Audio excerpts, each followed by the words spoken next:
إخواني أهل الليلة ليلة الجمعة، وعندنا مرضى وأعزاء أصحاب حاجات، رجائي شوية بانقطاع توجه إلى الله عز وجل.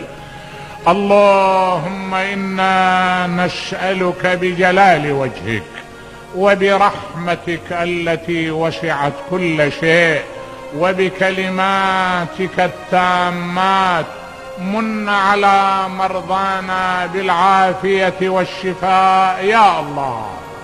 اللهم لا تؤاخذنا بسوء أعمالنا، اللهم لا تدع لنا ذنبا إلا غفرته، ولا هما إلا فرجته، ولا مريضا إلا شفيته، ولا غائبا إلا أدنيته وأرجعته، ولا حاجة من حوائج الدنيا والآخرة لك فيها رضا ولنا فيها صلاح إلا قضيتها ويسرتها.